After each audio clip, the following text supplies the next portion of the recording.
My name is Donna Vickery, and for 5 years I sent money to my parents without asking for anything in return. In total, it was over $192,000. I didn't keep a spreadsheet at first. I didn't need one.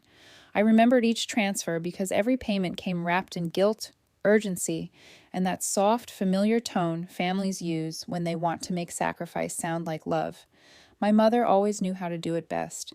"Sweetheart, the heater broke again." "Honey, we're short just this once."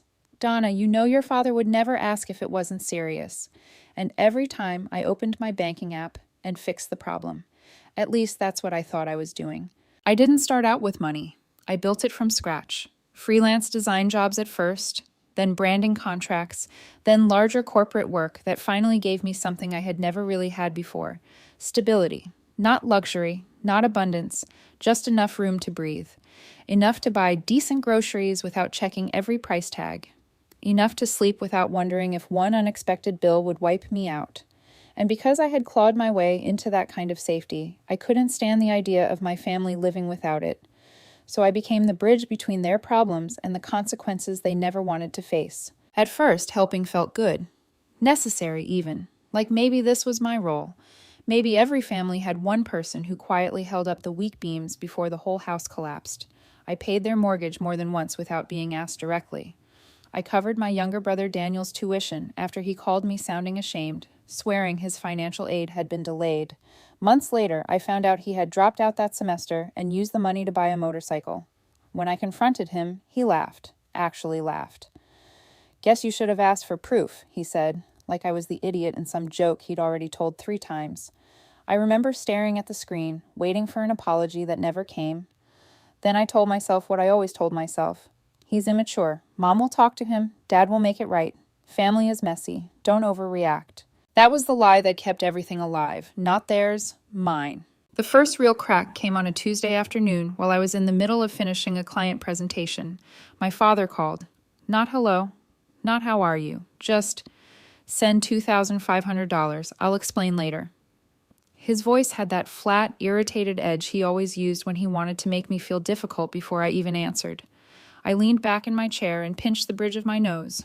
"What's the emergency?" I asked. There was a pause. Then he said, "You're the emergency if you don't send it." That should have been the moment I refused. It should have been the moment I saw it clearly. Instead, I wired the money within 10 minutes, stomach tight, hands cold, telling myself maybe someone was sick, maybe something happened to the house, maybe I just didn't know everything yet. 3 days later, a tagged photo appeared on my feed. My father in Florida, standing on a charter boat with a fishing pole in one hand and a grin wide enough to split his face. The caption read, "Real men don't ask permission. They go." I stared at it until the screen dimmed. I didn't call. I didn't comment. I just unfollowed him. It was such a small thing, barely a gesture, but it felt like the first click in a lock I had been trapped inside for years. The real break started with one message, one stupid, careless mistake. It was a Wednesday at 11:47 in the morning. I know the exact time because I was eating leftover stir-fry at my desk while a crash log loaded across one of my monitors. My phone buzzed once. Daniel. We hadn't spoken in weeks, so I expected some half-baked joke or an ask disguised as small talk. Instead, I saw the words that would split my life clean in two. No husband, no kids, no life, a total nobody. But keep milking the loser. She still thinks she's helping us. I read it once. Then again. I thought maybe I was missing context, that maybe it was some cruel screenshot forwarded by accident, maybe a fight with someone else. Then my mother replied with a thumbs up. A literal thumbs up. My father added, "Better her than the IRS." I don't remember breathing after that. The room around me became too sharp. The hum of my computer, the scrape of a car outside, the ticking sound from the cheap clock over my bookshelf. Everything got painfully clear while I sat there frozen, staring at the proof that my family had a private thread where I wasn't a daughter or a sister. I was a joke, a strategy, a source of revenue with a pulse. I didn't call them screaming. I didn't send a dramatic message. I didn't do any of the things they probably expected from someone hurt enough to become sloppy. I set my fork down, wiped my hands, pulled my laptop closer, and started digging. I checked every transaction from the past year first, then the year before that. The $4,200 medical bill for my mother's knee led to a payment sent to a cosmetic clinic in Scottsdale. The $8,000 property tax emergency had gone to an account tied to something called Dovetail Consulting LLC. That name meant nothing to me, so I searched it, registered in my father's name, using my address, my exact address, the one attached to my condo, the one I had never given permission for anyone to use in a business filing. A sick feeling moved through me, slow and heavy. Then I found the credit inquiry, a pending application for a $75,000 small business loan in my name. I stared at the screen until the letters blurred. I never applied for any loan, never discussed one, never signed anything. But the inquiry was real, and the company name matched the shell entity tied to my father. They weren't just mocking me behind my back. They were setting me up, quietly, legally enough to look confusing, close enough to fraud to ruin me if it worked. I logged into my credit report, and there it was again, a hard inquiry I didn't authorize. Same entity, same trail. My stomach dropped so fast it felt physical, like missing a step in the dark. For 5 years, I had been their safety net. Now I was their cover. I called the fraud line immediately and froze everything I could. My voice sounded calm, almost detached, which scared me more than if I had been crying. Then I called someone I trusted, a lawyer I knew from college, Mara Ellis, one of those women who never wasted words and never softened bad news just to make it easier to hear. I told her everything, not the emotional version, the facts, the transactions, the text, the shell company, the inquiry. She listened without interrupting. When I finally stopped talking, she said, "Donna, this is not a family misunderstanding. This is intent." Intent. That word stayed with me. 2 nights later, as if they had no idea I was already watching, Daniel dropped another message into the family group chat. This one went to everyone. A fake toast. "Let's all be grateful for what Donna does, even if she has no life of her own." There was a laughing emoji. My father reacted with a thumbs up. My mother sent a red heart, like cruelty became sweeter if she decorated it. That was the moment something in me stopped trying to preserve them. I got up from my desk, crossed my apartment, and pulled a hard drive from the back of a drawer. I hadn't touched it in 3 years. It held everything I was too sentimental, too cautious, or too overwhelmed to delete. Screenshots, payment confirmations, archived voice messages, old recordings. And buried in those files were moments I had ignored at the time because facing them would have meant facing the whole truth. My father on speakerphone laughing and saying, "She's too scared to say no. That's what makes her useful." My mother saying, "Just don't tell Donna the whole amount. She always asks questions when it sounds too high." Daniel joking that I was basically a bank with childhood trauma. I listened to those clips in the dark, one after another, until midnight bled into 1 in the morning. Then I opened a new folder on my desktop. I named it Evidence. And for the first time in 5 years, I stopped asking how I could save my family. I started asking how far they had already gone. I didn't sleep that night. Not because I was shocked anymore. That part was already over. What kept me awake was something colder, clearer. For 5 years, I had been reacting, fixing, sending, apologizing for things that were never my fault. Now, for the first time, I was thinking ahead. I spent the next 2 days mapping everything out. Every transfer, every lie, every fake emergency that somehow ended in luxury purchases, hidden accounts, or cash withdrawals that led nowhere. The deeper I looked, the more precise it became. This wasn't random greed. It was structured, deliberate. Dovetail Consulting wasn't just a shell. It was the center of it. Payments routed through it, loan applications tied to it.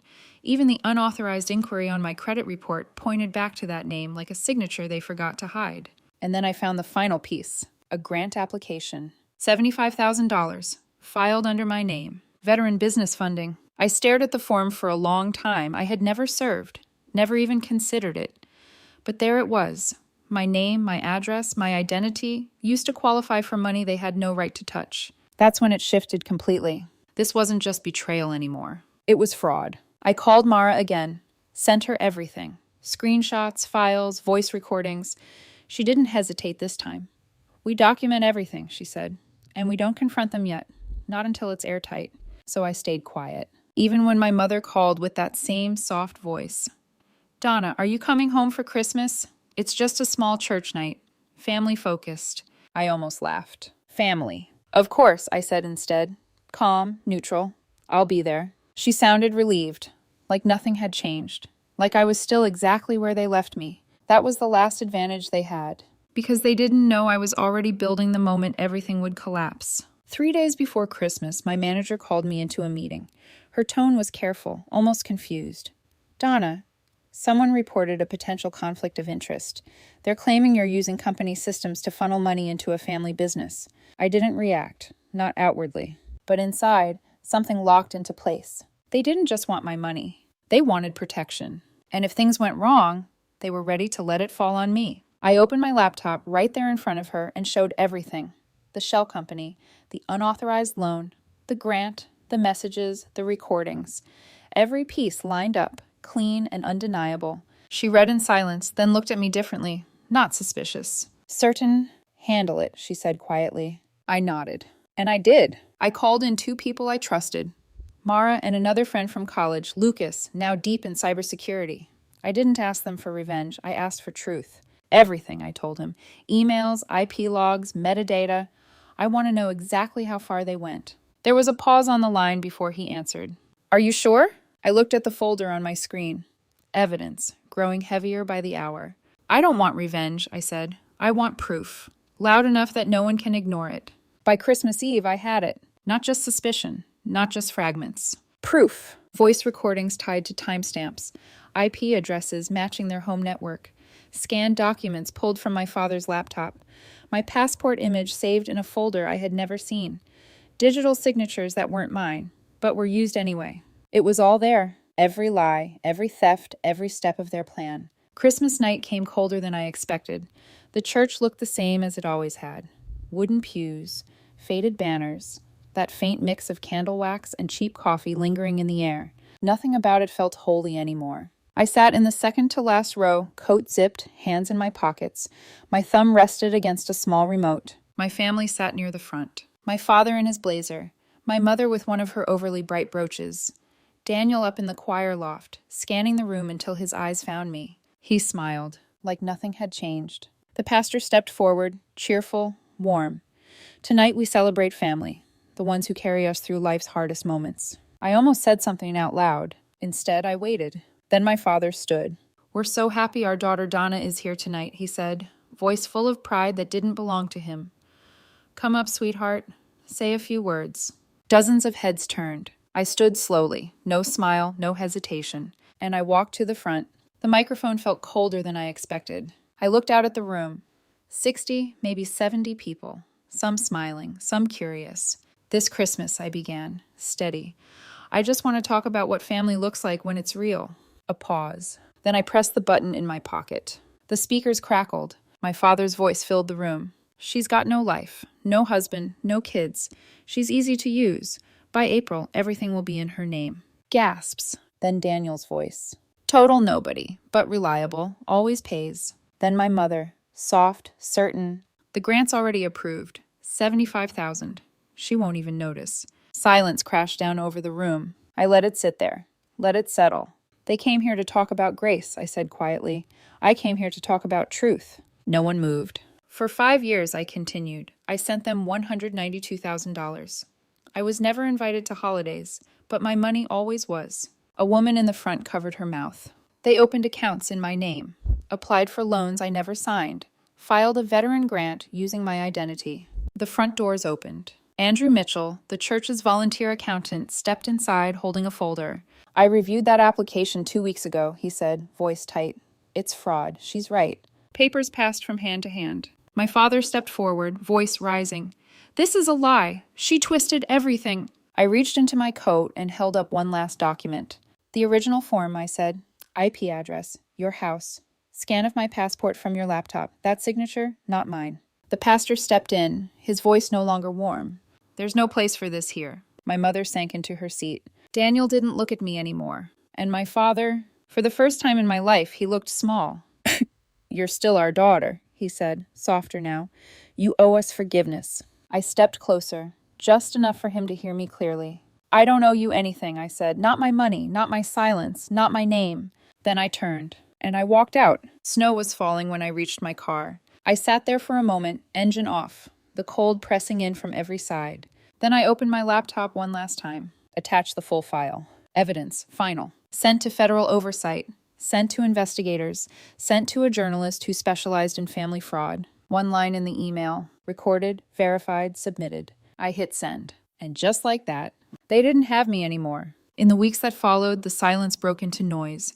Calls, emails, messages I didn't answer. My mother cried in voicemails, "We didn't mean to hurt you." My father sent 3 checks, $15,000 total, as if that could erase 5 years. I never cashed them. Daniel messaged from a burner account. Nice speech. Blocked. I changed everything. Number, address, security. And slowly, my world got smaller. Quieter. Safer. 6 months later, I passed by the house I once paid for. Paint peeling, yard dead, a for sale sign hanging crooked in the wind. I didn't stop. I didn't feel anything I expected to feel. Just clarity. They thought cutting me open would empty me. But all it did was finally let me see. Peace isn't something people give you. It's something you protect. And for the first time in 5 years, I did.